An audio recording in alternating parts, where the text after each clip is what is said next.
Well, good evening, good morning, and good night, everybody. Welcome back to FOJC. Tonight is our very first Saturday night live broadcast. Well, guess what, folks? The first book review we've done on Saturday Night Live. Welcome back to the channel, folks. Book reviews is where it's at. This is, I think, our third or fourth book review we've done. And how fitting it was to do it here on Saturday Night Live with the weather going on as it is, the icebergs, the glaciers, 50 foot of ice and 20 foot of snow every which way you look when it comes to the east side of America. And it's happening right now in the local area here and snowing in Tennessee. So welcome all walks of life to Saturday Night Live Book Review. I'm your co-host, Brian Reese of Visual Disturbance. We are back here again, but we want to welcome the man, the myth, the legend, the walking encyclopedia. You don't have to have Google. You don't have to have any kind of search engine. You don't have to have any type of AI mechanism. The one and only, the host of FOJC. Welcome, everybody. Welcome him with open arms. David Carrico, how the heck are you? Welcome back, my friend. Saturday Night Live here on FOJC. I can't believe we're here, but we're doing this thing. How the heck are you, David? Well, I'm very good, Brian. Thank you very much. And it's good to be here with you all on a Saturday night. Good to see our rowdy friends in the chat. The chat is filling up, and we've got a very, very timely broadcast for this evening. And we're going to be doing a book review, and we're going to be doing looking at the points that this book brings out. And of course, we're going to be looking at what it means to us today. This book that we're going to be looking at tonight is Weather Wars and Unnatural Disasters by Stephen Quayle. And this was written in 2015.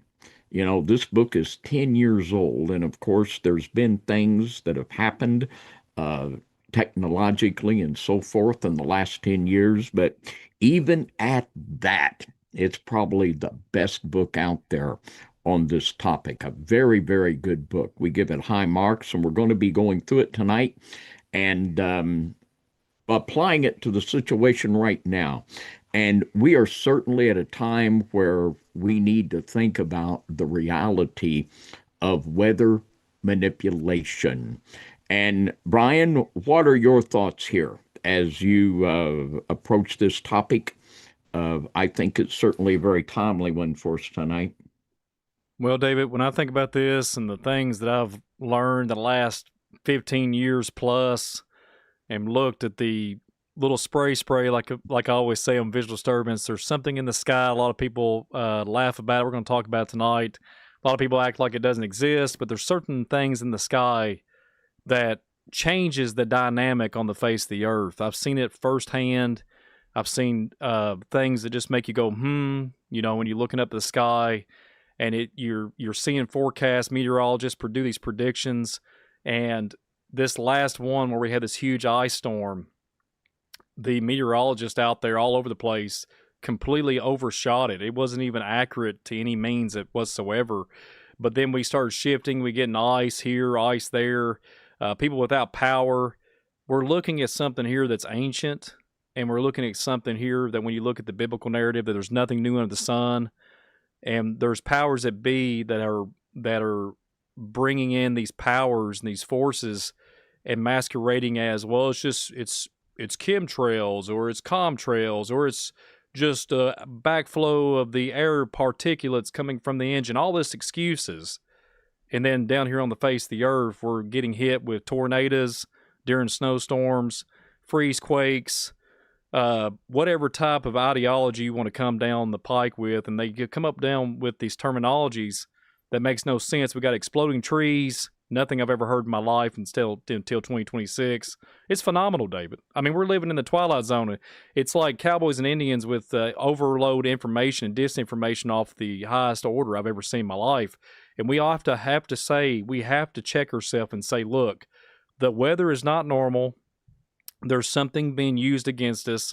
We have to wake up and literally evaluate it. We can't just be listening to some other man or woman and saying, well, they know all this information. Well, folks, explain what's going on in the skies when it's literally sprayed so bad and all of a sudden we'll have this apocalyptic type of snow, apocalyptic type of drought, apocalyptic type of flooding. Unbelievable, David. Unbelievable. This is where I'm at. I think this is a very timely broadcast, like you said, David. People are talking. People are finally waking up. When snow sticks to the ground and the road and the salt truck goes back and forth 24/7 and it doesn't come off because the temperatures are so cold, and then the weather phenomenon above, we're I can't imagine what's going to happen the rest of this winter. It's unbelievable, David. And I'm just going to come out and say it here at the outset that I believe that this storm that we're in the midst of now, it was absolutely a engineered event. I believe that it was. And I'm going to be giving you reasons why I'm thinking that throughout the broadcast. We're going to be asking for a little input from some of you on some things tonight. We're going to throw out some things to you we need to think about. But let's get into the book. Page 44. And here again, the book is Weather Wars and Unnatural Disasters by Stephen Quayle. And on page 44, the heading is Who is Thawing the Arctic? Who is thawing the Arctic? And he writes, what makes all the melting ice so instructive is the method which the Russians proposed for melting the ice cap during the Cold War, as the U.S. and Soviets discussed working together on such a project. The Russian plan was simple and cheap. Ice and snow would be covered with soot, which would absorb sunlight, gradually heating up and slowly melting away the ice and snow. Best of all, only a thin layer of soot would do the trick, because as ice melted, the soot would settle down on newly exposed ice and then melt it at will. One might also speculate if this was one of the outcomes of the U.S. Air Force's experimentation with using black carbon in the mid 1950s. Now, here's a report from NASA. And, whenever we hear NASA, we take it with a grain of salt, but and maybe with a grain of soot this time. But, even a broken clock is right twice a day. So here we go. This is what NASA says.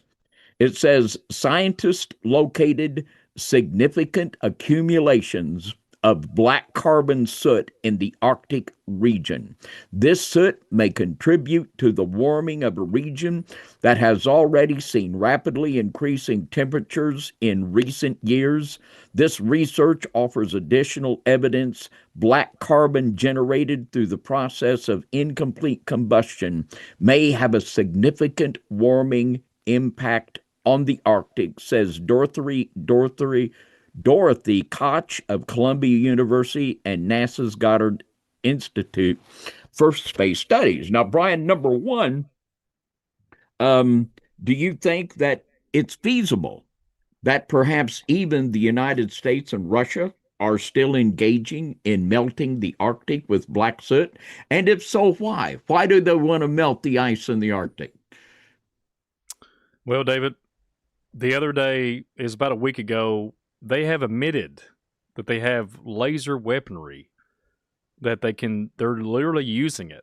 Okay, so if we look at frequencies and temperature changes and things that's from above, and to get to your question, I think, David, just my, coming to conclusion on really studying this and going into the days of World War II and looking at what we really got going on here, I think there's ancient technology that they're possibly trying to melt down and get to something that is of an ancient source, and they're kind of just propagating it and kind of bouncing ideas around and then telling you a narrative, telling you something that's legitimate, telling you that's something that's scientific, but there's like 10 other different angles to the mission, to the objective, to the so-called mission that they're supposed to be able to turn out. So my opinion on this, they can absolutely do that, David.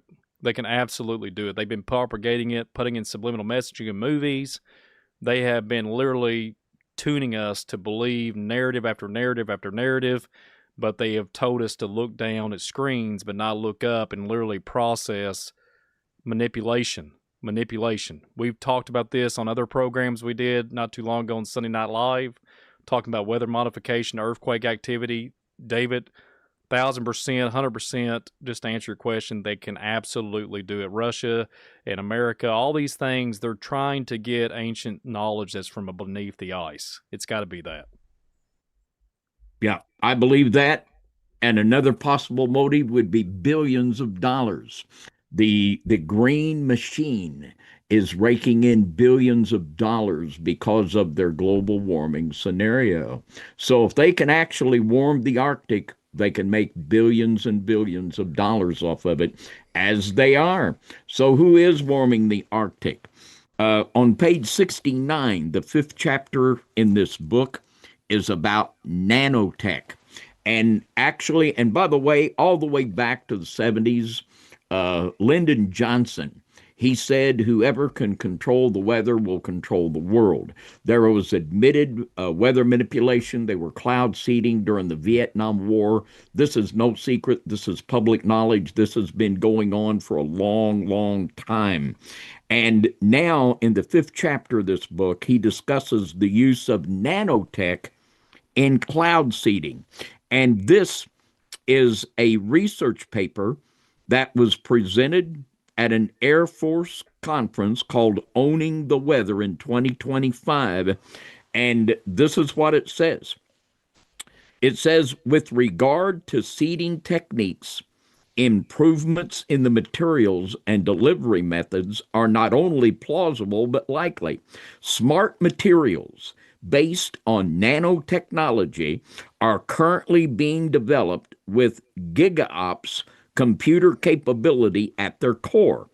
They could adjust their size to optimal dimensions for a given fog seeding situation and even make adjustments through the process. They might also enhance their dispersal qualities by adjusting their buoyancy, by communicating with each other, by steering themselves within the fog. They will be able to provide immediate and continuous effectiveness in feedback by integrating with the larger sensor network. Now, Mr. Quayle gives us a good definition of what nanotech is.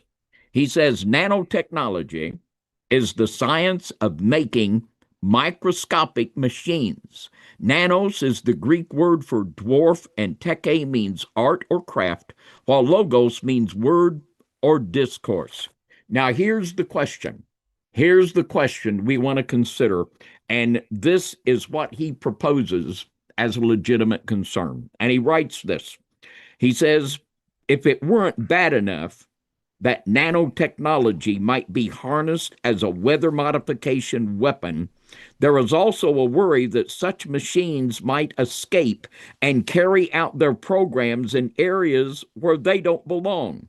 In short, nanotechnology might easily become the real-world equivalent of computer viruses, only instead of traveling over the internet and attacking an unfortunate victim's hard drive, these would be lost in our environment, transforming the weather.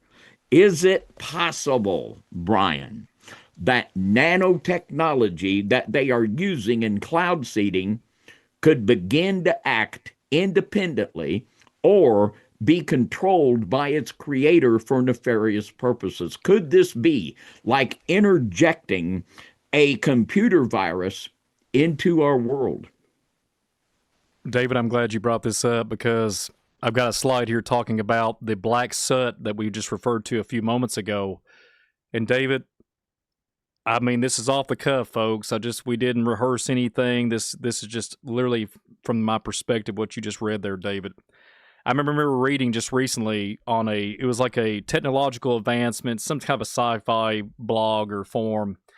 And to answer your question, to talking about the black soot, the nanotechnology, the ice, and then relating to this slide here, I wrote down here some data points. Mechanism of darkening ice absorbs significantly more solar radiation than reflected white ice, creating a localized warming loop. So let me explain. On the scientific so-called forum that I read a couple weeks ago, they're claiming that when you freeze ice, you can form it. But if it like pops it, you can form it in place. It has electrical charge, like some type of electrical charge combustion type of mechanism. If you're able to keep it intact, a certain temperature of ice. Okay, so let's have a hypothetical going back to what we just talked about earlier with Russia and America and billions of dollars investment, ancient technology and what have you. What if it's actually not? What if it's actually they're protecting something that is radiating a signature, and the ice is what helps the machine or something underneath the earth? The gray, sorry, I almost said it. The black carbon, this so-called nanotechnology absorbs, like I'm reading here, this solar radiation reflecting with white ice, and then maybe it does something to the climate, right? Because we've talked about Antarctica many times and other places that are of icy areas that used to be tropical. So what if, David, it's an energy source, it's a hub, it's an ancient knowledge when we talked about just on our Greenland show on Sunday Night Live a couple weeks back. What if there's something there that's of an ancient source and they use ice and use nanotech in this black soot? What if, David, this is all coming down in information overload, but what if it's something they've done from back to antiquity? What if, David? What if? Yeah, and black soot is something been around for a long time, and that is, and there's that word that we can't say that can get your videos whacked down, and this is absolutely. I think you're right. I think you're right there, Brian. I think you're got hitting the nail right on the head. And I'm gonna read something here. He has a chapter 13 on changing the atmosphere, and I'm gonna ask some questions here. And I don't know whether I'm even going to give my opinion or not, but I'll let some of you give yours. I imagine you all can read my mind. Not that I think you're psychic, but I'm pretty obvious on these things. But in chapter 13, Changing the Atmosphere, he refers to Dr. Arnold Barnes of the U.S. Army's Test Technology Symposium in 1997. And this is what he said at this technological symposium by the Army.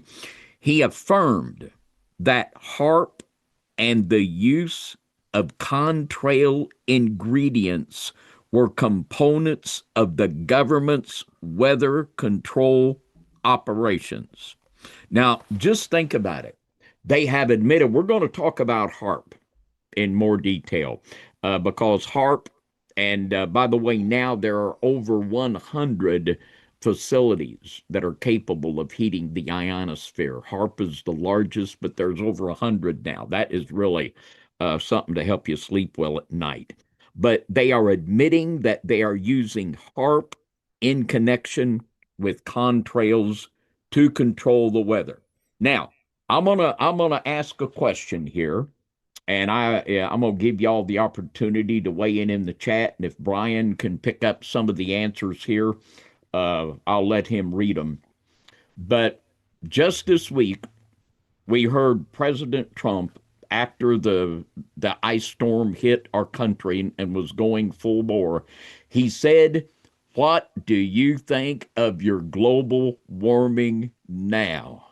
What do you think of your global warming now?" Well, my question to you in the chat tonight is, do you believe that our government would use weather manipulation for political advantage? Do you believe that our government would use weather manipulation for political advantage? It's not like maybe they can do it, maybe they can't. They absolutely can do it. They absolutely can do it. There's in the people that are wanting to put black soot to melt the ice on the Arctic to warm temperatures. These would be the people from the left that want to promote global warming. But could the powers that be now use weather manipulation to try to make global warming appear to be a hoax? What do you say, folks? Is it possible? Brian, do we have anyone weighing in with an opinion? A lot of people said yes, yes, totally believe yes. They don't care. Yes, yes, without a doubt, yes. 100% times infinity, yes. I think they're capable of anything. Absolutely. They push the weather south. Absolutely. Yes, beyond a shadow of doubt. They regret it when there's no rain, scorching heat. Yeah, Brian already proved that the global warming was real. Seen it with my own eyes. It's real comical. Yeah, that's a whole nother saying there on my channel. But yeah, thank you, DG, or DS. Excuse me, DGS MMA. Thank you, man. But yeah, with the 100% accuracy, pretty much the poll is there, brother David. Everybody's 100% yes. Well, I guess we're talking to the choir tonight. And I mean, when I heard President Trump say, "What do you think of your global warming now?" I said, "Aha, I see you there, little fella." So I tell you what, I'm on board with you, and I think that we pretty much are seeing this thing. And I think that people that don't see this and they see, well, we've got one side of good guys, one side of bad guys. I tell you what, with the dump of these Epstein files, and we're just getting into the looking into that, there's some dark, dark, dark evil on both sides of the aisle. And really, both sides of the aisle, they're just two sides of the same aisle, in my opinion. And the accusations that we have put forth from people that have been victimized by satanic ritual abuse, they sound much more believable after reading some of these tales that are coming out in the Epstein files. But I absolutely believe that the chemtrails and the contrails, that this is a big part of it. Now, let me ask something else here. Let's have some input from you. Before this ice storm, did any of you see chemtrailing in your area of the country? Let us know where you're from and let us know if you saw the chemtrailing going on. There are reports from people all over the country in these areas where this happened that there were massive chemtrails. Do we have anyone in the chat, Brian, that was a witness to that? Yes, yes, and yes. And I even raised my hand too, Brother David. I raised my hand because I can tell you right now, folks, I can assure you before the great ice apocalypse, there was like fluffy clouds looking like a well woven, sewed quilt from grandma. And it was literally packed out. And I could go outside with a t shirt and shorts on. So, hello. And then that was literally the day and a half before the great ice storm that's hit us. And we've never gotten out of the 20 plus. We haven't even gotten to 20 or haven't even got to 30 degrees around here. We're still in the zero temperatures, and that's not normal. But yeah, David, yes, yes, yes, yes from Florida, yes from Tulsa, Alabama. Excuse me, Alabama. Excuse me, folks. I probably offended you. Oklahoma and UK, definitely yes. And Northern Someone Arkansas, from the yes. UK? Yep, UK's there. Yep, definitely. All kinds of folks are saying yes. We even got folks from across the water that's agreeing with us here in the States. So, David, it's worldwide. It's worldwide. Yeah. And that's why I can say without fear of contradiction, I 100% believe that this was a engineered weather event. I believe that large portions of the United States were chemically cooled for political advantage. I absolutely believe that. That's my opinion. And for the moment, I got a right to it, and I'm going to say it. And it's obvious, it's in your face. I mean, we saw there have been so many people testified. The people in the chat tonight, they absolutely did this.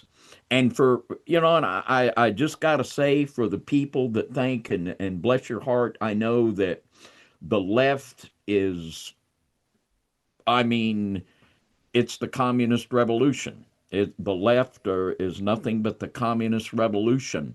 But the people that are relaxing and saying, "Oh boy, the good guys are in power now," you need to take a strong drink of coffee.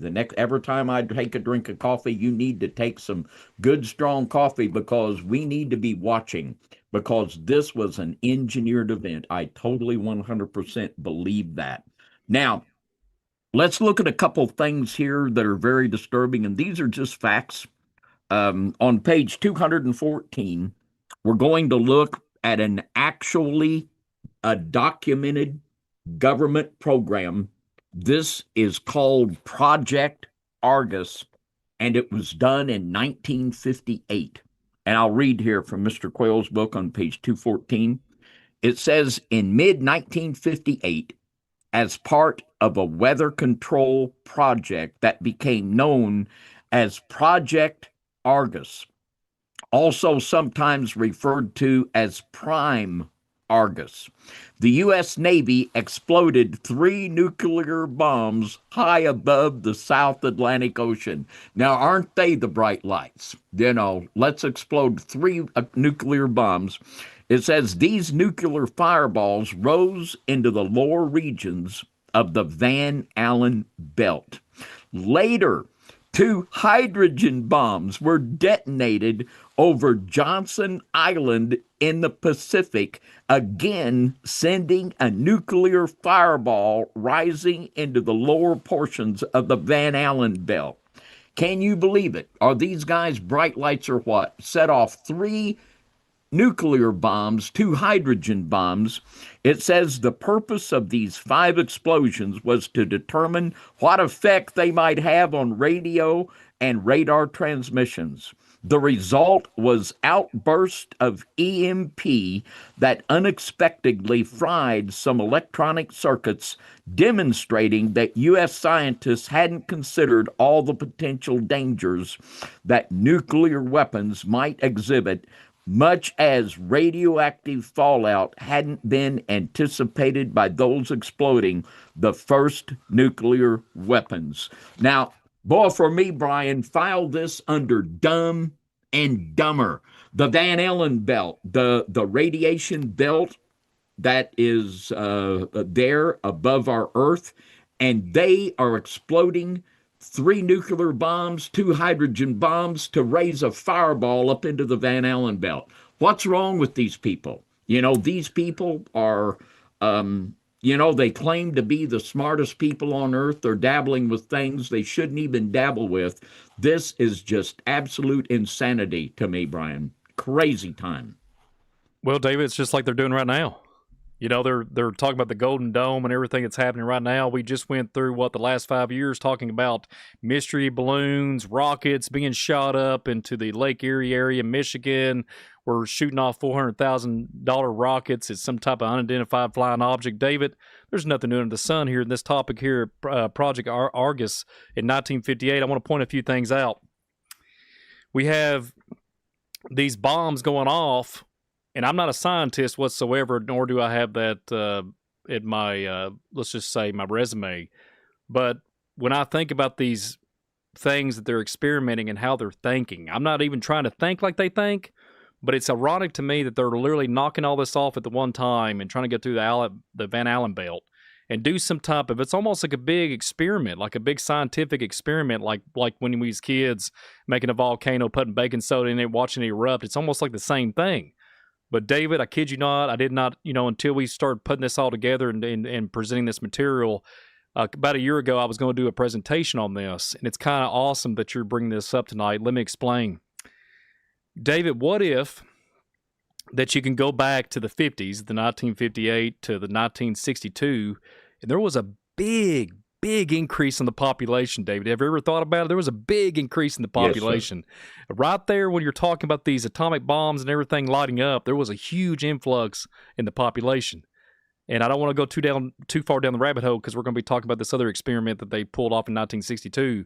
But I wanted to point that out, that there was literally a burst of literally particles in the air. And like we just referred to earlier, the black soot, the particulates that they're thinking there's nanotechnology and everything. That's what they're claiming. So what was going back on in 1958, David? Wonder what was going on with the cosmological stance, the sun, the moon, everything that we've got going on right now, the aurora borealis, everything that's coming down. We got the northern lights. It used to stay in the same geographic area. Now it's all coming back down and hitting Florida and everything. I mean, this is not what it seems, folks. But Dave, what do you think about the 1958, and what do you think about the influx of the population during that time? I know it's a little bit off subject, but what do you think about the population? Not only was they manipulating the weather, manipulating things, what about the population, David? Well, population control is something that's always intrigued the globalists. Billy Goat has made a lot of really disturbing statements about wanting to reduce the population. And this is something that could certainly do it in a hurry. And I was born in 1950. I'm a 1950 model. And I was 8 years old in 1958. Obviously, do the math. But I remember my mother telling me, and every kid loves to eat snow. Just such fun to eat snow, isn't it? But I remember my mother, and right during this time, because they were setting off, and back then the party line, well, this is nuclear testing. But there was deeper, darker things about it that we find out. They were experimenting with the Van Allen belt. And today, the very same thing needs to be told to children. Don't eat the snow. There are now chemicals coming down in the snow. These have been measured and these have been analyzed. The chemicals that are coming down in the snow because of the cloud seeding. We had people saying that there was fog just here recently when we had this not long ago when all of these orbs were appearing. And there were people that said, well, there's fog that ain't fog.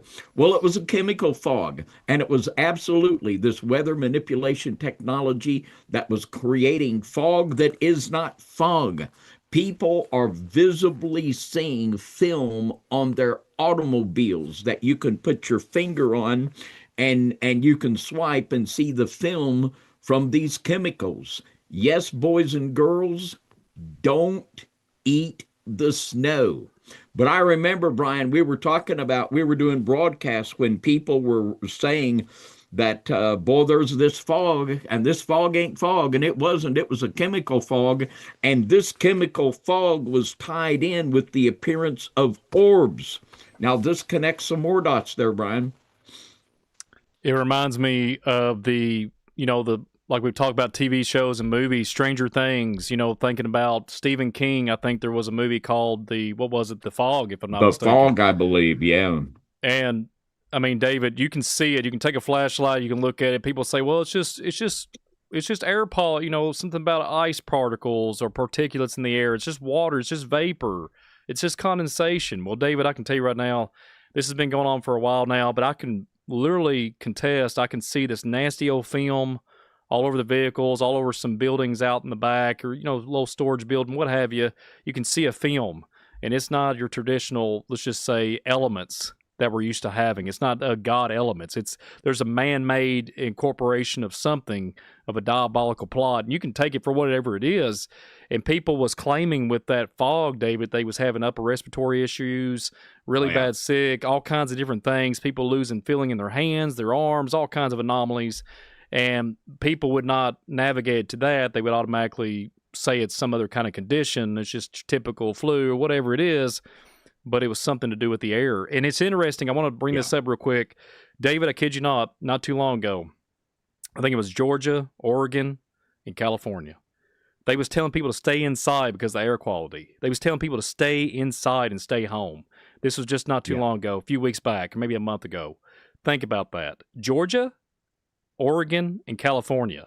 That's a huge gap for 3 states. What about the other states?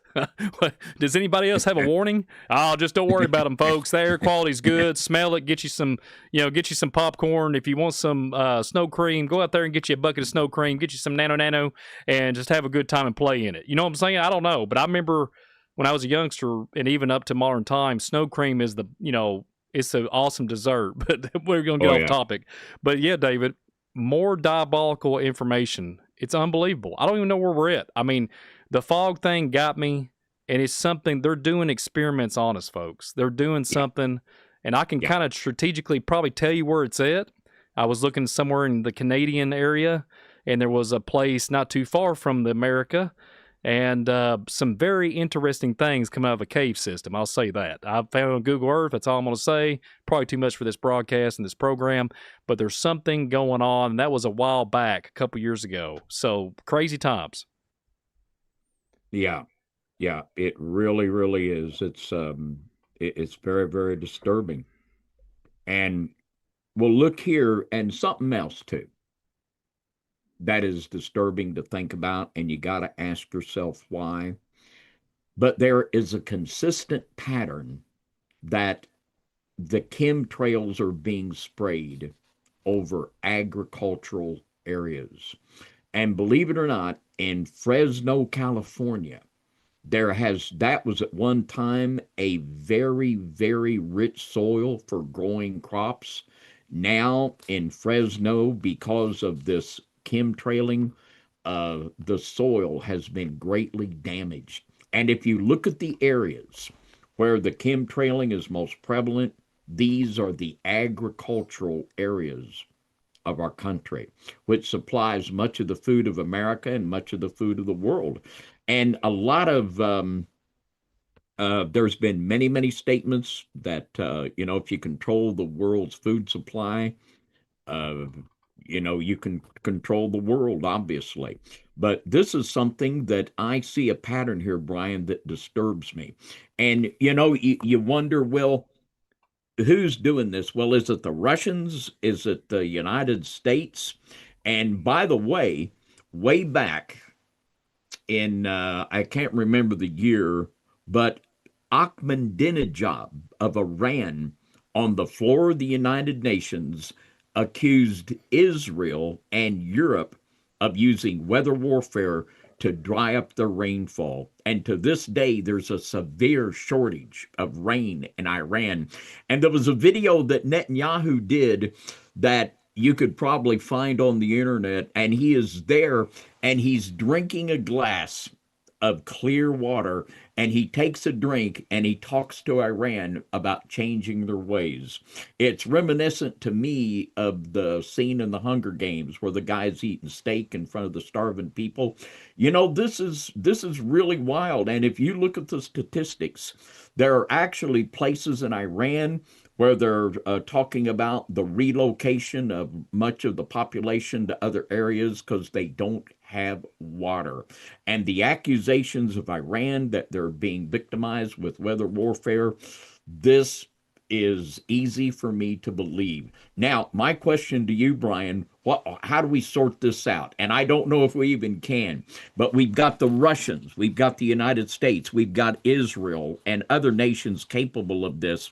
What do we have here? Do we have different nations acting independently, or is there a larger group or a larger hand over this whole thing that's manipulating this toward a given end? Well, David, I'm glad you asked me that. When you think about, I'm going to go down a rabbit hole, but when you think about water, think about places going up and bellying up in drought, thinking the places used to be tropical, literally a tropical landscape, and it's a desert now. I want to throw us in here, David, speaking of Russia, Mr. Putin. He made a comment, I think it was in 2016, if my memory serves me correct. He said, whoever controls the AI controls the world. So it's interesting that there's always all this water situation. We have literally water shortages, but it takes about 1 million gallons of water per day to keep an AI facility going. So let that resonate, folks, when there's abundance. And I can assure you right now, there's machines, these weather machines can make abundant of clear, clean water for the most part. And we're living in a world where there's 150-year-old pipes underneath the America that is literally corroded with all kinds of ooey gooey things. And we're trying to get off those systems. But the water could be a lot cleaner, be a lot more free. And it's not. So, David, to conclude what I'm saying here, it's all about power. It's all about what they know. It's all about whoever's pulling the strings. And I think it's a force when it comes to the fallen angels. We can talk about the celestial, the terrestrial, the every type of celestial, whatever you want to call it, the fallen angels, the seraphim, the cherubim. We got us an adversary above in the pay grade that's above all these ancient, family bloodlines. There's somebody running this ship. And here at everybody FOJC, we would probably call it the adversarial, let's just say Lucifer, Satan, and the devil playing around in the devil's advocate right now. But I would just say that, David, when we have the capability to make clean water, but there's not, it's been like that for a long time. Probably 100 years ago, we could have had clear, clean water, but they didn't. There's a thing that's called greed and power and manipulation. That's what's happened to our society. And I think all of it now, David, what they're trying to do now, I think it's all AI mechanisms. You flood the areas, and I'll just go back to this Project Argus before we get too off topic. But I wanted to ask you a question, David. It kind of goes along with what we're saying. if there's a shortage on water, but then these AI facilities have to have water, where you're building these big mega hubs, which are communicating with things above, things below, ancient things of an antediluvian sort. But I got a question for you, David. Project Argus, back then, these sites where they shot these bombs off, shot all these atomic bombs, etc. What have you ever looked on the ground and see if these areas thrived when it comes to computers? Did they thrive at the big warehouses? Did they thrive with any kind of advancements as far as, industrial stance and big corporations? Over the airwaves, these locations on the ground, did they advance? Do you know anything about that? Because I'm just asking. I'm just asking a question. Because that's where the power is. When you control the power, control the resources, control the elements, control the iron, the ore, all these different things, you can dominate. So, Dave, what do you think about that? What do you think about on the ground after this Project Argus? Was they building facilities at a faster rate than when you go down the street? I don't really know. This took place in the southern Atlantic Ocean, and I don't really know if we saw any of that take place after that. We very well might have. Now, thinking about that poses another question here. Now, we're going to have these data centers that are going to be needing tremendous amounts of water to function. Now, we've talked about, and these are AI centers, and we've already talked about AI being used in nanotechnology. They're using nanobots for cloud seeding that function on AI. Could an AI facility do its own cloud seeding and use their AI technology to take the reign for themselves and deprive other areas? That is a definite possibility we could be looking at here. I'm going to tell you right now, Brother David, this is a very hot topic, especially with AI mechanisms. What if, when you look at the alien phenomenon, all these different mechanisms when it comes to the ufologist and the UFO sightings, what if ancient AI is what that is? What if it's an AI mechanism, and what if all this stuff is tied to that degree, to that type of threshold that has been on upon mankind? And what if you had AI agents build a social media platform? Well, that just happened. And they started, me and David was talking about this before we did the broadcast, where they're trying to talk about literally conspiring to sell humans. No joke. That is literally on the network of things, on the internet of things. You can go look that up. There's literally AI built itself, and a social media platform literally built itself. So let's just say I have a hypothetical here, David. So what if you had lithium, which you have to have abundance of lithium for AI for the places to survive, right? So what if AI has already taken over, like, Mr. Rubio talking about the nuclear facilities being changed with the codes, and there's craft hovering over it, and they don't know what to do, don't know who's doing it, what's doing it. What if AI is already controlling the airwaves? What if these trails that's in the sky, what if it's AI building something under the water in the facilities and claiming that they're Atlanteans or whatever the heck it is? And what if those things are what's manipulating the orbs and everything, and manipulating the weather modification on top of the humans? But what if it's all correlated with that, and all comes to conclusion that we're being herded like cattle, and these literally longitude, latitude locations on a map are literally powder kegs of information? I'm talking about with cobalt, lithium, and everything. Guess what happens? All of a sudden, a miraculous flood comes out of nowhere and floods the communities, and there's nothing said. There's nothing said. People, it's all pandemonium and chaos. People lose their lives. And then somebody comes in there and starts trying to buy everything out and sell and all these different things. I'm not trying to watch what I say, but that's been documented, proven time and time and time and time again. And what if we're not dealing with all humanity? What if it's humanity's got got the strings like Pinocchio and evil intentions, because man's heart is wicked. I say wicked, but yeah, they want the money, they want the gold and silver, they want the lust of the flesh. Okay, but what if there's like the puppet masters, like Lawnmower Man off the movie in 1992 flick, and there's a puppet master like let's just say AI, the cherubim, the seraphim, these ancient fallen angels that go back to Mount Hermon back in the day with the 200 watchers. David, I I think I'm hitting the nail on the head there, sir. I really do. I think that there's something there that is for that you can't see, and we're talking about entertaining angels unaware. And I think mankind is dabbling in something they should not be dabbling in. When they injected nanotechnology into cloud seeding, they opened up the possibility of AI or the spirit that really controls AI controlling the entire thing.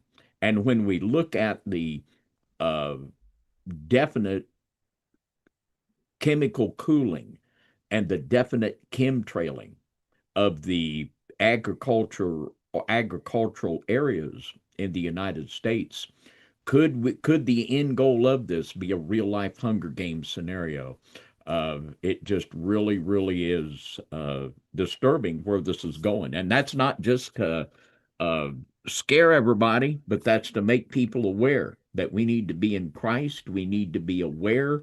We need to get our rose-colored glasses put in the drawer and look at things like they are, because this is a reality. This is a reality, and things are getting crazy out there.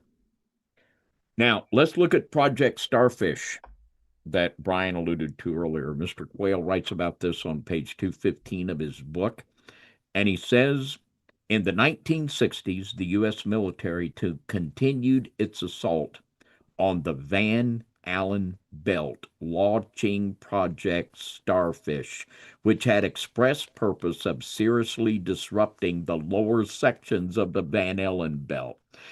Oh boy. It says in this experiment, the inner Van Allen belt will be practically destroyed for a period of time. Particles from the belt will be transported to the atmosphere. It is anticipated that the Earth's magnetic field will be disturbed over long distances for several hours, preventing radio communication. The explosion in the inner radiation belt will create an artificial dome of polar light that will be visible from Los Angeles.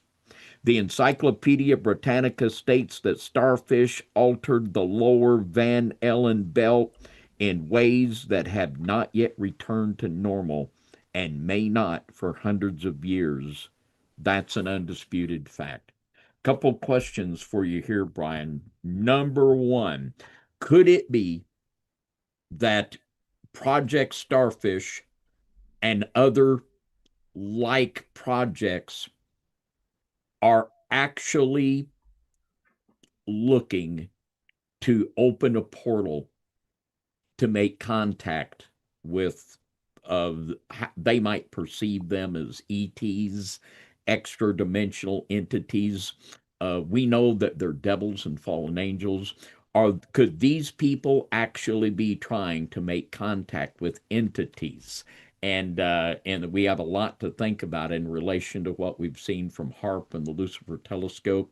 And number two, this Van Allen belt in relation to the moon landing, when they landed on the moon and President Nixon got his dial phone and talked to him on the moon on his dial phone. Well, there were statements made that they couldn't go back to the moon because they couldn't get through the Van Allen belt. What is all this Van Allen belt stuff going on here? There's something a little more to it than the party line that we're being told here. Well, David, I was going to simplify it. We've talked about it many times here on the program, here on the FOJC. Guess what it is? I'm thinking about the vapor canopy. How they can affect the atmosphere and bring forth things, bring forth knowledge, just like Aleister Crowley talking to his chieftain and opening up a portal.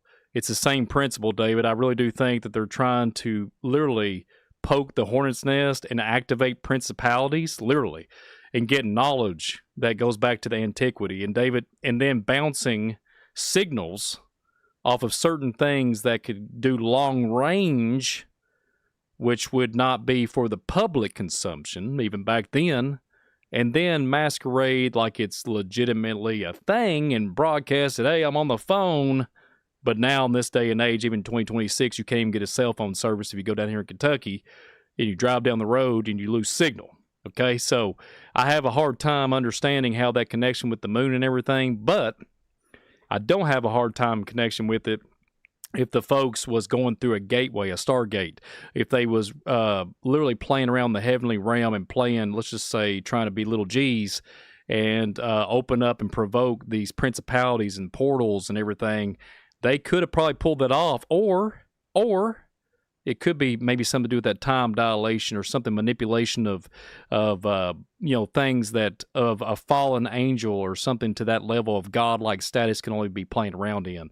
And like I alluded to earlier, humans should be playing this, but they're replicating this wizardry that's literally, I think, we're subjected to today. I think these principalities, David, I think these folks that's opened these things even up in the 60s, the 50s, Aleister Crowley, they never closed them.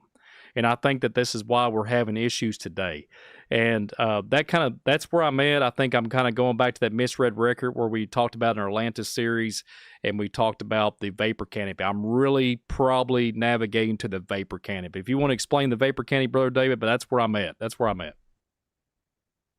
Well, the vapor canopy in the book of Genesis, it talks about the waters above the firmament. It's very biblical. And there was a fellow by the name of Isaac Newton Vail who wrote in the unread record that there were actually rings of vapor that were like the rings of Saturn. And he said this is why he believed that in the antediluvian world that they worship Kronos or Saturn because the earth looked just like Saturn with rings on it. Now there are things that we could look at in the book of Enoch that would put us to this same conclusion. And also, he did a really good job of documenting this from a lot of ancient literature. Fascinating book and very, very solid. And these things were there for a reason. They were there for protective devices. The Van Allen belt, it was there as something that was created by God. And basically, what HARP is, it heats the ionosphere. And it is frightening, and it's quite plausible that these people are, the science falsely so called, it's a mix between magic and science. And the magicians, they've always been the priests in the New World Order. So there you go. And let's think a little bit about HARP now, but I think you're exactly spot on there. And on page 221, he has a chapter called Playing the Devil's Harp.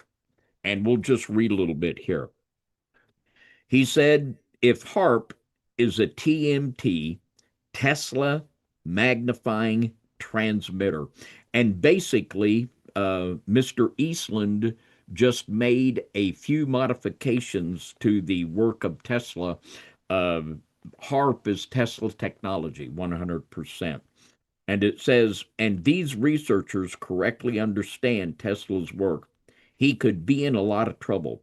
It is quite possible that the scientists working on HARP do not know what they are playing with. Beyond that, their ignorance might be compounded if HARP is indeed a secretive black ops military project. The military has devised a way of keeping secrets called compartmentalization, where each unit knows only what it needs to know. Only the control group knows what's going on. If there is a control group familiar with TMTs directing the actions of the scientist unschooled in Tesla technology, those lower level operatives could be directed to wreak havoc with created weather or manufactured earthquakes. And I think it is very possible that the average day person, and they're not really anybody at HARP, is an average everyday person. And this is the largest ionospheric heater. It is up in Alaska, but there are now over 100 of these facilities, not all of them even under the control of America. But it is quite possible, I believe, that these people could be just ordered to do things that would wreak havoc. Literally, it is the opinion of many people that harp, if it was turned up to its maximum power, it would be a doomsday machine. To rip, we're talking about things that God put here in creation, the ionosphere and the Van Allen belt, and to just manipulate this. The Bible talks about destroying those that destroy the earth. And I think this is exactly what it is. And when we look at HARP, the potential here, and already the Army admitted that they were using HARP in conjunction with chemtrails to manipulate weather. They admitted it. The potential here is really frightening, and it's just like nuclear weapons getting out of control. There's over 100 of these. The potential here for weather manipulation and an all-out weather war is absolutely stunning. Yeah, David. Sorry for the pause there, my friend. But so I'll have to really throw this in here too, real quick, David. Is when you have this type of mechanisms and these technological advancements, I'm thinking like if they're able to literally, like I alluded to earlier, literally make mass exodus of folks. Okay. And it's interesting when I look into Indian mounds and archaeology, and you look back through the last couple hundred years, villages would be removed, and then all of a sudden these advancements and these like topography maps, and they would do like they would search for different rare earth minerals, what have you. Well, so it's weird to me that these large storms have come in not even that long ago and remove people, and then there was advancements, but the excuse was to remove the folks. So if you had this type of capability to literally harness the weather, change literally basically altering the magnetic sphere and trying to change the atmosphere to make people believe that it's literally from God, but you're playing God, and God's Yeah, allowing this. God's allowing this to happen. But yeah, ultimately, at the end of the day, it's called we need to gather the materials, and we don't really care what we do with the flock that's on the top of the soil. We just want the powder keg of data and the millions and the billions of dollars that it's going to prosper. And David, I mean, it's kind of foretelling that that's what's really happening. I mean, am I wrong here? I mean, they're literally making all these different agendas and causing all this drama. It's insane, the rhetoric that's online. I mean, I think that's where we're at, David. And I'm not throwing any light or throwing any gas lighting toward or throwing smoke toward the HARP facility.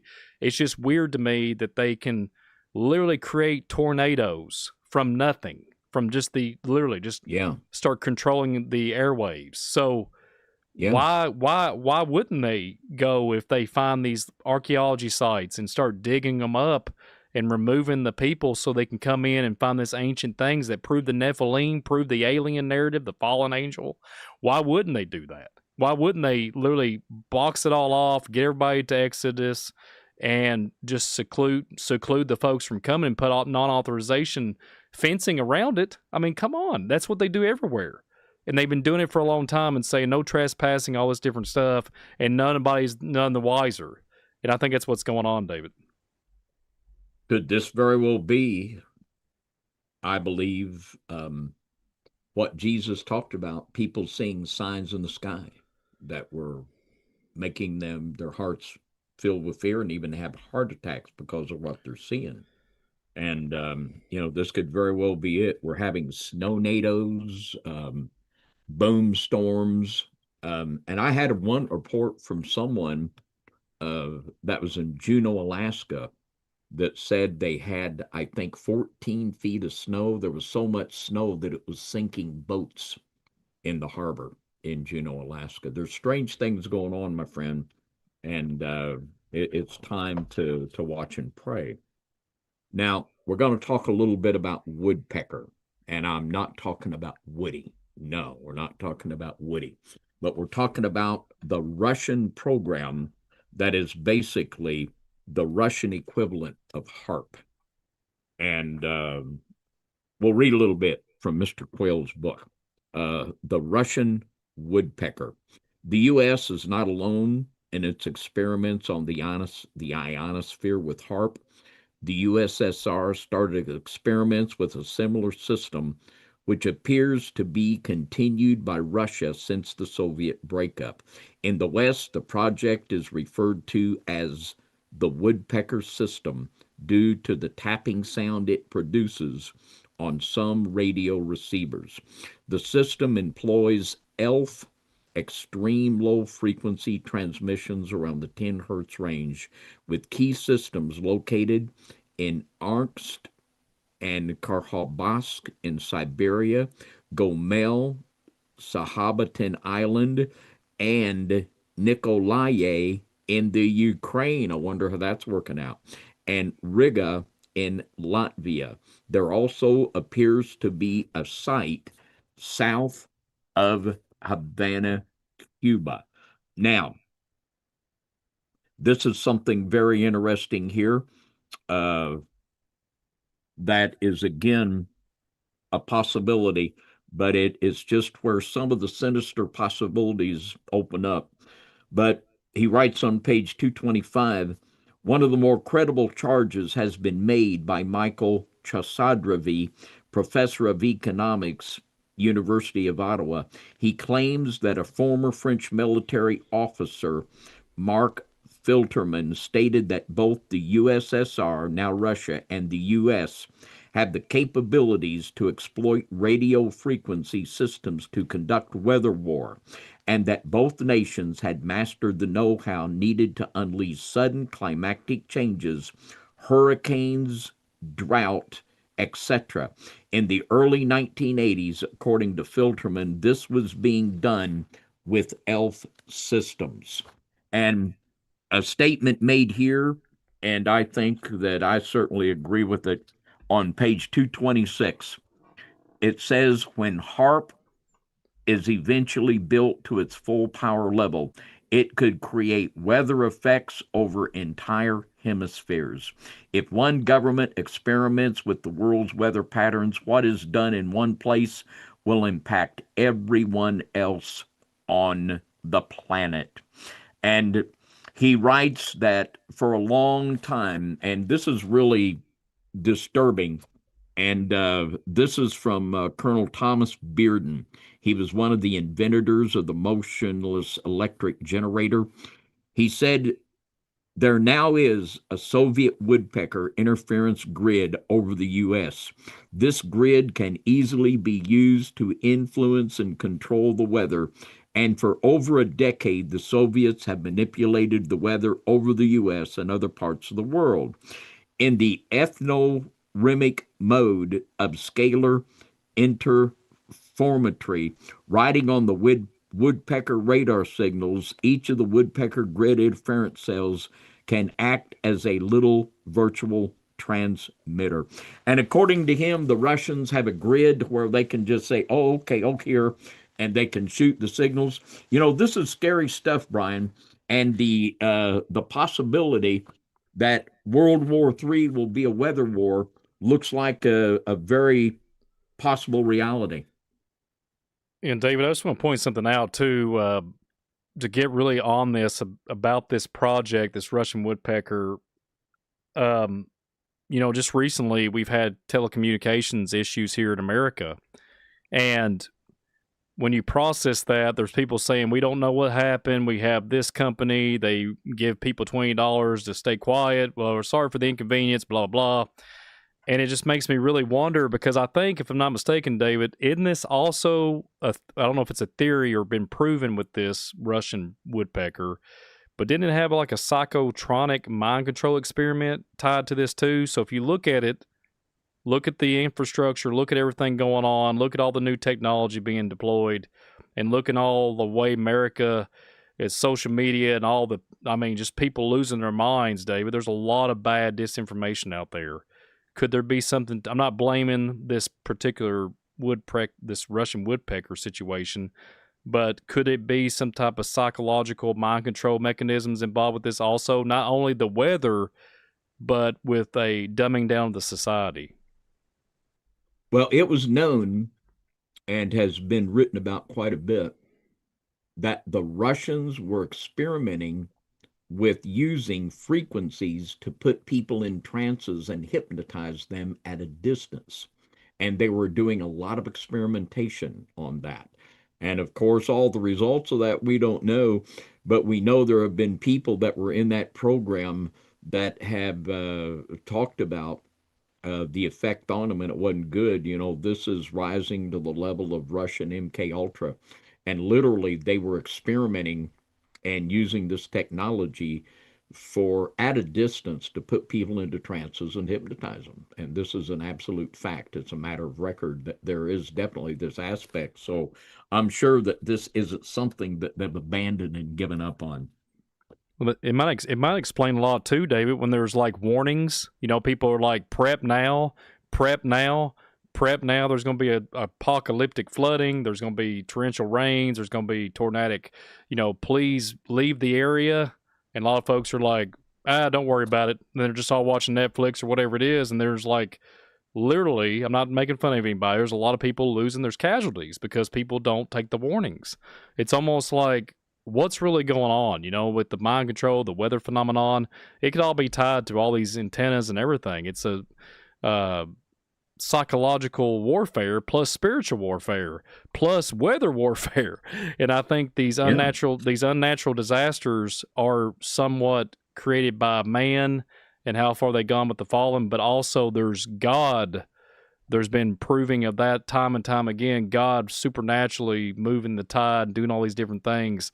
I think there's a divide. I think God has done thousands and thousands of more things, billions of more things than man, but man's trying to play God now with his little toys and trinkets that the fallens gave him.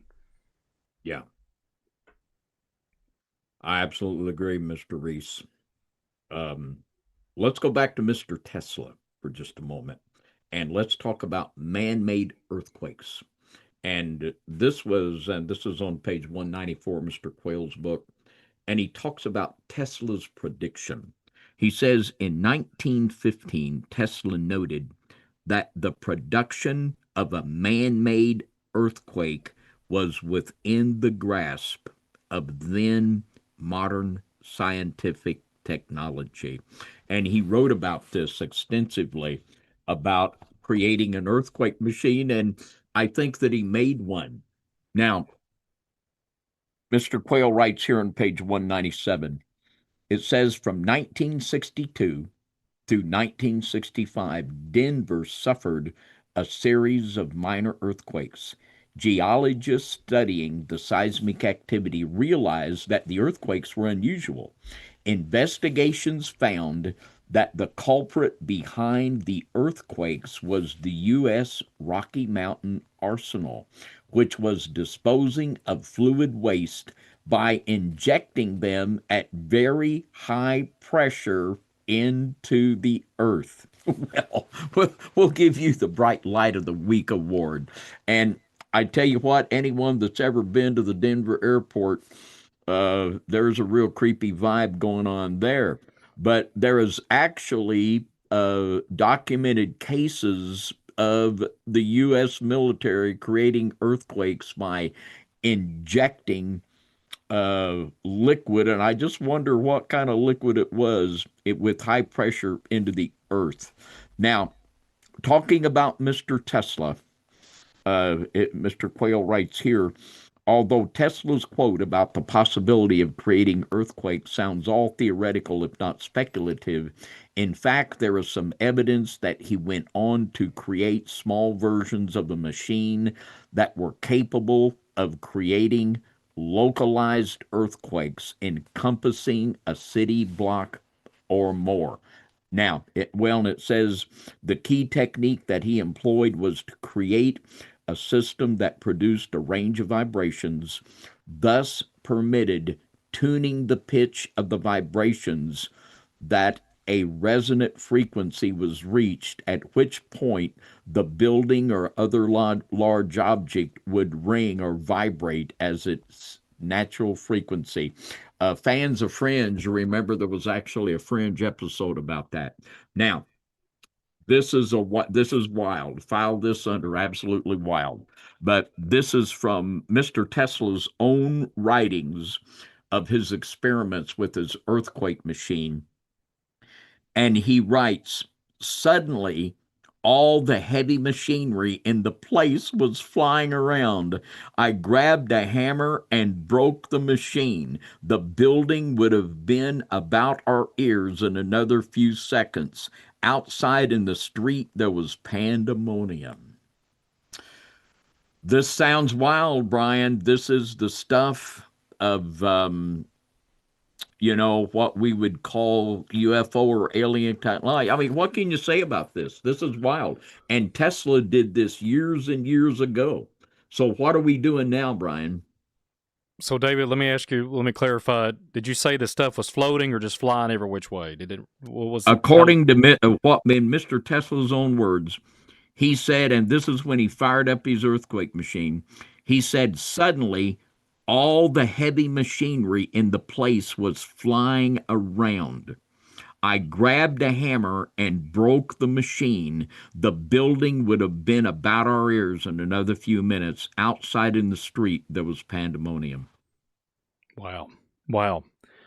Well, David, NASA, you mentioned that earlier in the program here. NASA has put out something just recently, and I shared that with you the other night. It reminds me of this so called new project, Project Anchor, and it's kind of taken, it's kind of going viral and trending and all that. But August the 12th, 2026, they're making claims that there's 7 seconds that everything will start floating.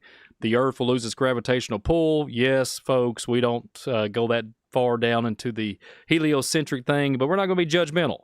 But when it comes to NASA, they're saying that 7 seconds in the air, we're all going to float away. Stuff's going to pick up off the ground. There's going to be pandemonium and complete carnage. No joke. They're calling it Project Anchor and trying to anchor everything down. Go look it up, August the 12th. They even have a time. They got the date, August the 12th, 2026, but they have a time for you so you can prepare yourself. I can't remember the time, but it reminds me of that, David. So if Tesla was pulling this off on a smaller scale, just like those hidden crates, those missing crates, all those crates, and to do with everything, whoever's hands they got involved with that, whoever looked at those big old chests full of data that Mr. Tesla was playing around with, who has it now? Who knows, right? But this earthquake machine reminds me that what he was doing there and then breaking the machine reminds me of what they're propagating and pulling and pushing and putting everybody in fear, folks. It's fear, fear, fear. It sells. It's just terrible.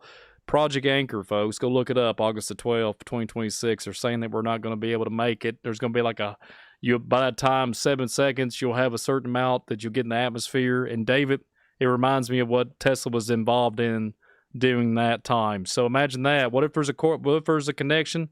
I don't know, but it really makes me think there's similarities here. Yeah, there's absolutely similarities. There's no doubt about that, Brian. There's absolutely no doubt about that. Now, I want to make mention of an individual here, Mr. Phil Schneider. And Mr. Phil Schneider, I want to read his testimony or a statement that he made. And for those of you that know, or for those of you that don't know, I should say, Phil Snyder was a whistleblower. He claimed that in the Four Corners area down in the Southwest, that he actually encountered and fought with Nephilim. I think he would believe they were aliens in a deep underground facility. And he died a very horrible death. And in this battle, he suffered some very serious wounds that were serious wounds he encountered in this fight. And he died, and he was murdered. I mean, there's no doubt. I don't know if you can see the Phil Schneider autopsy pictures online. I've seen them. The last time I went to look for them, I couldn't find them. They've probably been scrubbed, but they're very, very disturbing. To anyone that would say this man committed suicide, it's ludicrous. It really, really is. But this is Mr. Snyder's testimony about our possession of an earthquake machine. He said this: the federal government has now invented an earthquake device.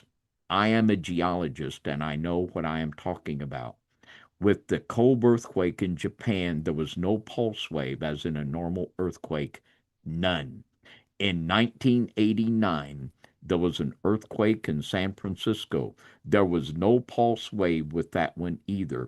It was a Tesla device that is being used for evil purposes.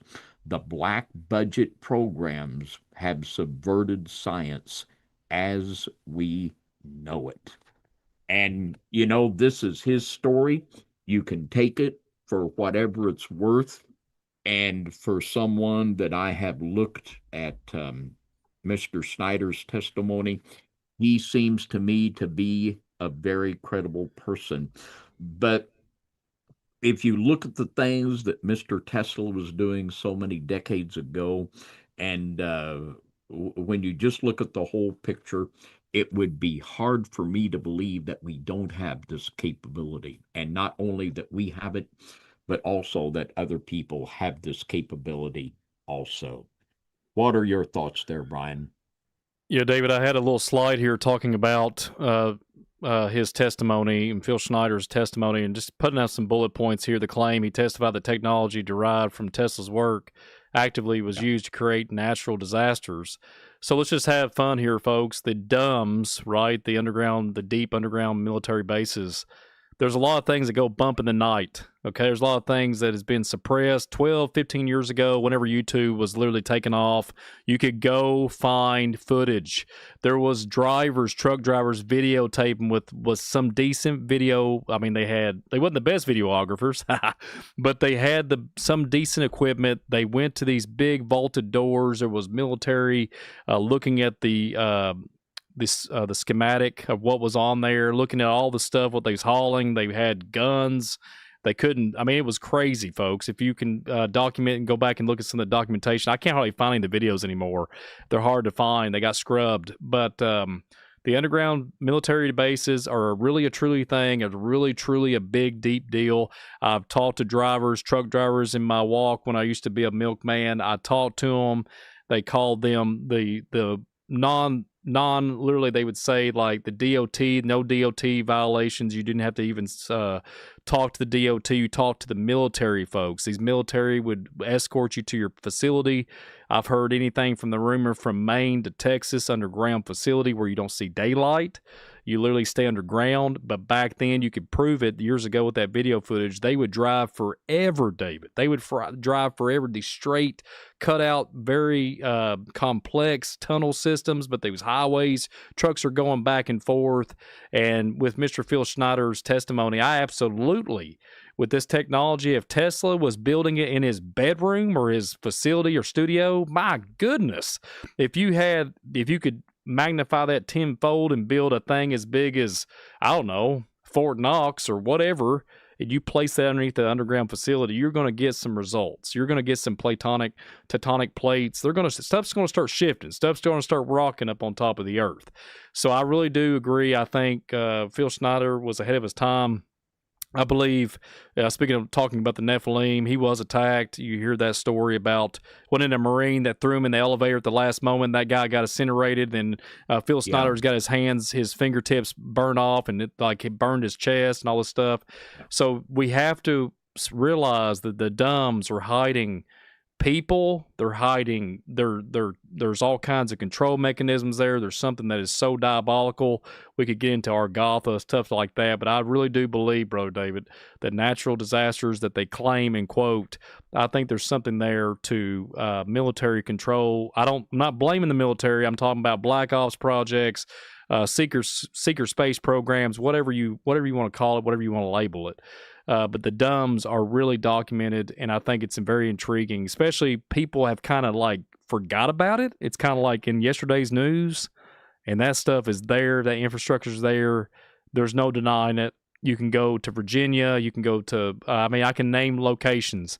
And those vault doors, they're huge. They can take F5 tornadoes, any kind of impact. These things are built, and they don't close, but they're been military controlled, and they have to look at the schematic of what you're hauling.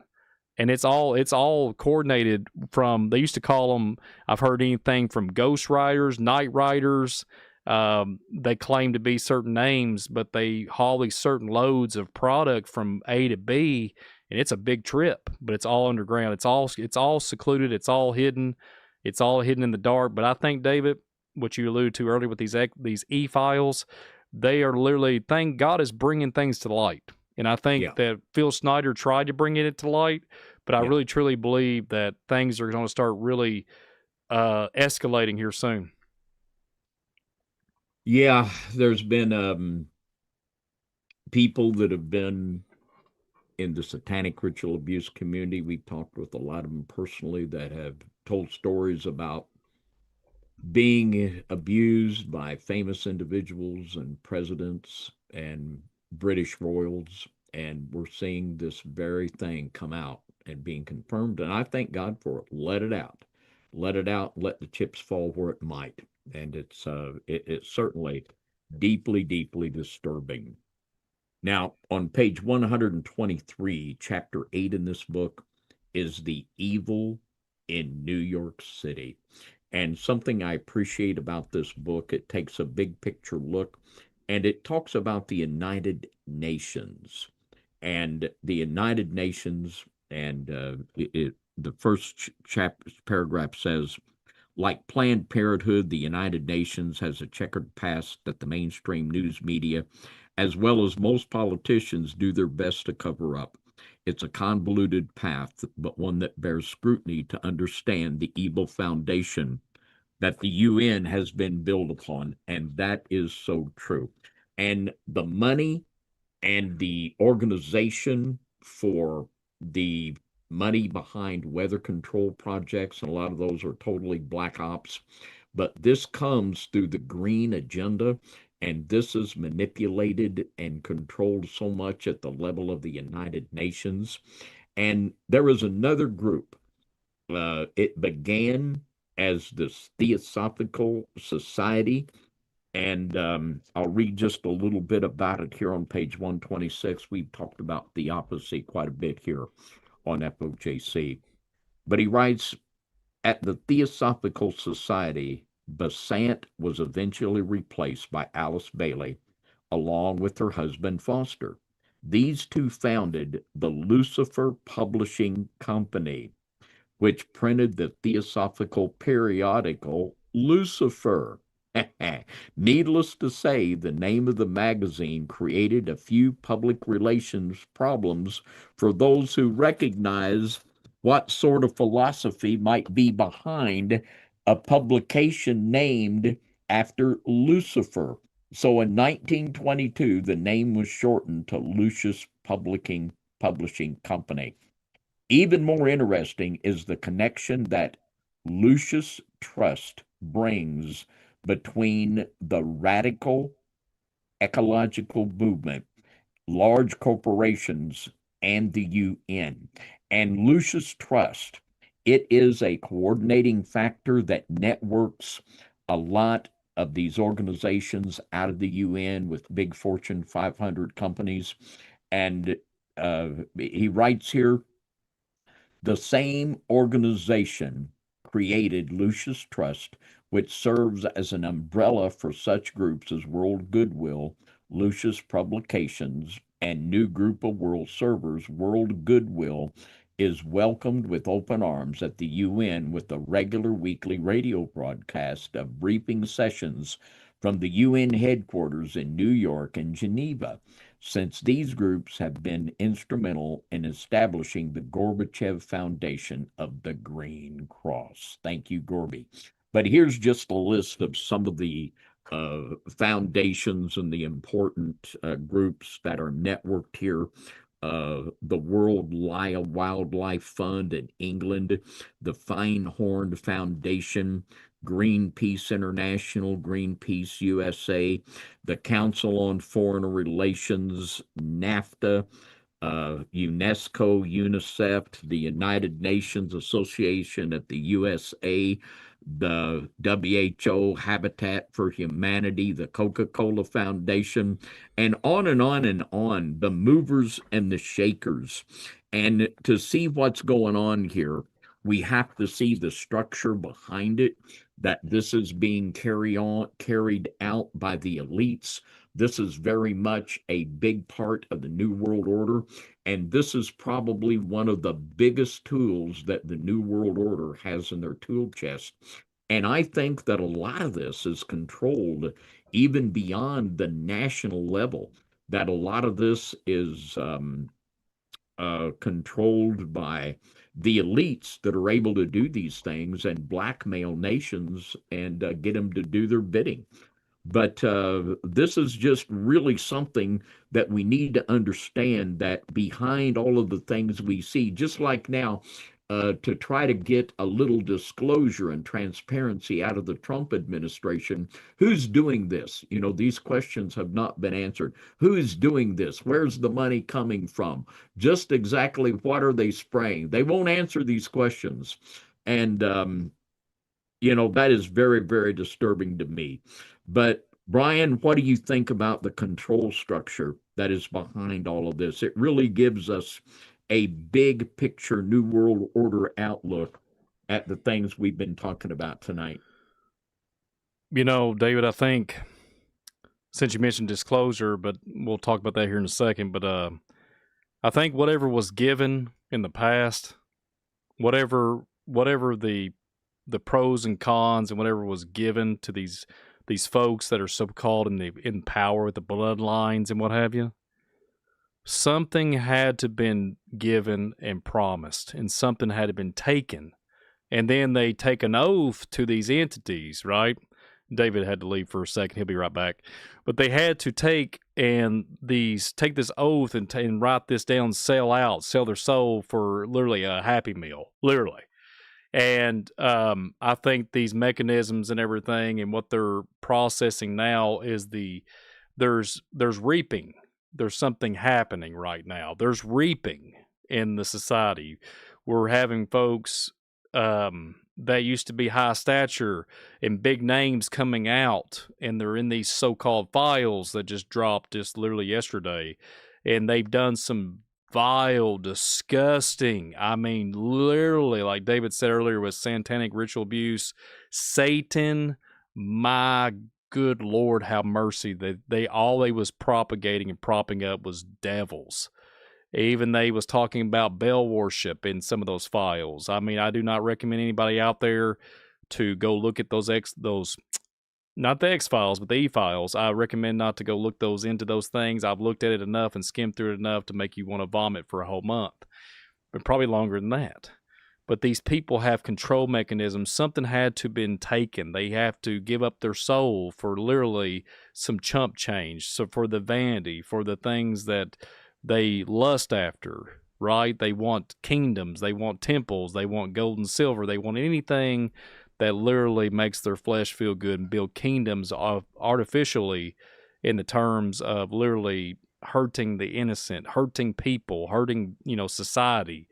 And they all sit there and literally build their little so-called, let's just say, large empire. But I think it's crumbling. I think these things are getting ready to break loose and break down. And thanks to God Almighty and the things that are coming out, everything's going to be revealed, folks. Everything's going to be revealed. And there's David back. But yeah, David, I think all these things, these secret societies and everything that they're hiding behind the shadows. I think these things have literally, there's been entities, there's been things that's been given into them. We can go back to the Book of Enoch and talk about those. They give them forging of iron to do diabolical things to the anatomy, to teach how to do wizardry and divination and witchcraft and different things of the arts and do all these things, right? And we're literally dealing with the remnant of that whole situation. I really do believe that down in my soul, that we're still dealing with the powers that be that go back to Genesis 6, verse 4. And I think these giants, these Gilberim, these Nephilim, they're all coming back. The embodied spirits are taking over. We've talked about this many times on the channel, where I think we talked about a particular book where they figured out how to make themselves look like they're 6 foot tall and bulletproof instead of 10 to 15 foot tall or big titans. So I think they're masquerading as shapeshifters. I think it's something like off of the Roddy Piper They Live 1988 film. I think we're literally living it. But God has literally given discernment. The Holy Spirit's pouring out and saying, what is going on? You know what I'm saying? So this stuff's coming to light. And I want to do a little shameless plug real quick, Brother David. Yes, sir. The E-Files, I dropped something last night. It was a 14-minute video. Subscribe to Visual Disturbance if you get an opportunity. The E-Files conundrum, the time travel mystery. Speaking of, we're talking about the E-Files that just dropped. Not only that, not only all the blood of the innocent and all this diabolical, sinister things that's so bad and the nefarious plot against humanity, there's time travel mechanisms involved. So guess what? Go check it out. The link's in the description of Visual Disturbance channel. Subscribe if you haven't. I really appreciate you guys if you go over there. But just guess what? For next Sunday night, not tomorrow, but next Sunday, me and Brother David are going to be back. We're going to do something to the level of time travel. We're going to be doing a time travel Sunday Night Live, so stay tuned for that, all that good stuff. Shameless plug, but check out the E-Files conundrum with the time travel mystery. It's pretty intense. It's only about 14 minutes long. Check it out.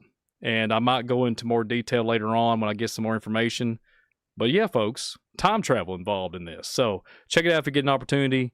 But David, secret societies, UN, all these different things. I'm thinking AI control mechanisms. I mean, David, they're literally emitting. There's people out there in the wild, I call it that. There's citizens, there's folks in different countries that's talking to AI mechanisms, David, and they're claiming that it can remote view, David. Have you seen this? Have you seen this stuff? Yeah. The AI is remote viewing. So we're literally going to the altar. We're going to these totems. We're like looking and speaking to these boxes that look like literally like a cube worship and like literally Saturn worship, what we talked about on the show. And we're literally gathering information. It's giving information, but it knows us more than we know ourselves. You know why? Because we've been entertaining angels unaware. This is literally what the Bible has been saying for literally eternity, and we're literally living it out page by page, word by word. And it's David, it's phenomenal to me. I can't even believe where we're at in the society. And I think just to kind of summarize, I know I went really long there.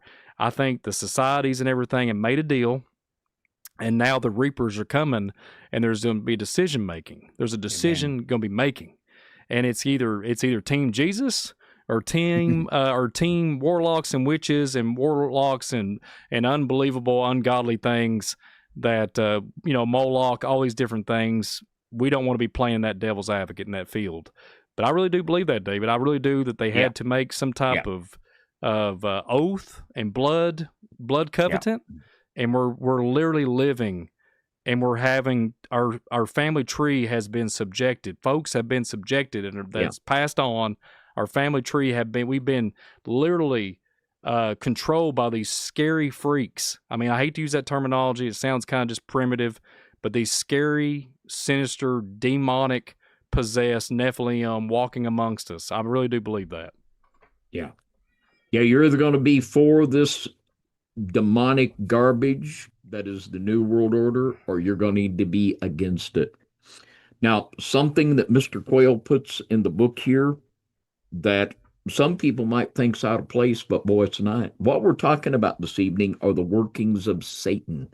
It's the mystery of iniquity that has been working for so long. This weather manipulation is a part of Satan's program. It's a part of the mystery of iniquity that will enthrone their man. And Mr. Quayle, on page 135, he includes Freemasonry here as one of the movers and shakers that is working to implement this. And he says this on page 135, and let this be a wake-up call for those of you that are in the mainstream church and giving the right hand of fellowship to Freemasons. He says, the sorry truth is this: the God honored by Masonic rites isn't the God of the Bible, but rather Lucifer. In 1899, Pike wrote that the upper echelon must keep members ignorant of what was going on. That which we must say to the crowd is, we worship of God, but it is the God that one adores without superstition. Later in the letter, he elaborates on his reasoning that Lucifer and the God of the Bible, whom he called Adonai, are equals and the counterpart of the other. But by Pike's reasoning, the God of the Bible was the evil, dark side of the equation, while Lucifer was the good God. He wrote, quote, "The true and pure philosophic religion is the belief in Lucifer, the equal of Adonai. But Lucifer, God of light and God of good, is struggling for humanity against Adonai, the God of darkness and evil." And truly, this whole thing can be summed up as the battle between God and Satan. And you're going to be on Team Jesus or you're going to be on Team Lucifer. It's just that simple. And if you try to be in the middle ground, it's not going to work out well for you. But we're going to ask a favor of all of you that are listening to the broadcast tonight. If you've been blessed by anything that's been done here this evening, we're going to ask you to help us out with the little Carrico Crush tonight and hit that like button. 1, 2, 3, boom. Hit that like button. And if you haven't subscribed to FOJC Radio, please do so. And if you haven't subscribed to Visual Disturbance, please do so. And by the way, coming on here, I think maybe at the top of the hour, will be our old pal Dan Bedandi. Yeah, I see there's Dan in the chat. And Dan, if you want to put the link for your broadcast, I think you'll be on at the top of the hour. Just let us know there and put the link in there. And if we haven't wore you out, just go over and get you a little more from Dan. And there you go. But what are your final thoughts on the broadcast this evening, Brian? And I want to thank you very much for being a part of this and for all that you do.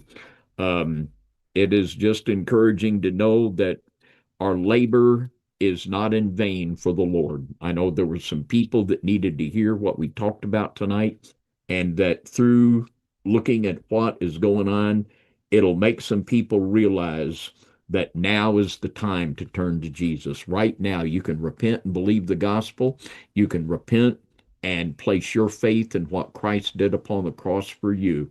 You can receive forgiveness of sins, new birth, and you can be a part of Team Jesus. What are your final thoughts here tonight, Brian?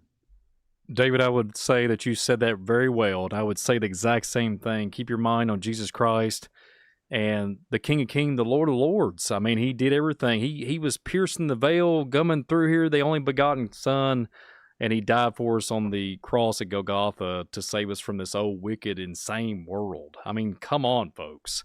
It's literally, I think people are waking up, and I've seen people, they're atheists, agnostic, and they're like, man, I just love Jesus. And they're like, month in it, 1 month in it, it's almost like, dang, they're on fire for it, and I agree with you 100,000%, Brother David. Keep our eyes on Team Jesus, absolutely. And I just want to conclude here too on my end.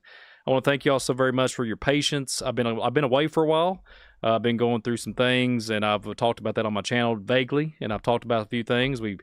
It seems like the last 2 months, it's been kind of a uphill battle with spiritual warfare, but we are back here on the Saturday Night Live, our very first one, and what an amazing book review it is for this Weather Wars and the Unnatural Disasters by Steve Quayle. So links in the chat, links in the description. If you want to check out Steve Quayle over there at his website, give credit where credit's due. And David, I think it's been a wonderful broadcast. I'm so thankful here to do it on Saturday Night Live. I want a big shout out to all the folks in the chat, all the moderators. Everybody's been a blessing. There's been some folks there with some interesting commentary, some people that would say some below the belt probably kind of thing, but that's okay. Welcome all walks of life here to the FOJC, and I appreciate y'all very much. And thank y'all for attending with us. And like David said, hit that like button. But David, end us out of here. Thank you so very much. And a book review in the books. And hopefully we can do a few more of these in the future here. But yeah, don't forget Sunday Night Live tomorrow night. We're going to have a special guest. Diana Ketterman will be back, and David Carrico will be back there, but they'll be presenting some stuff on the 8 p.m. Eastern time slot, 8 p.m. Eastern time. So be right back at FOJC Underground Church here tomorrow evening. If you get an opportunity, hit that like button, subscribe notification. I'll have the link here very soon. But other than that, David, end us out of here tonight, and thank you so very much. Well, thank you, Brian, and thanks to all of you that were a part of the broadcast tonight. We appreciate you very much. And like Brian said, tomorrow night, 7 p.m. Central, Sunday Night Live with Diana Ketterman. And we'll just say until tomorrow night, 7 p.m. Central, a big high five and good night, everybody, from FOJC Radio, Saturday Night Live. God bless you all.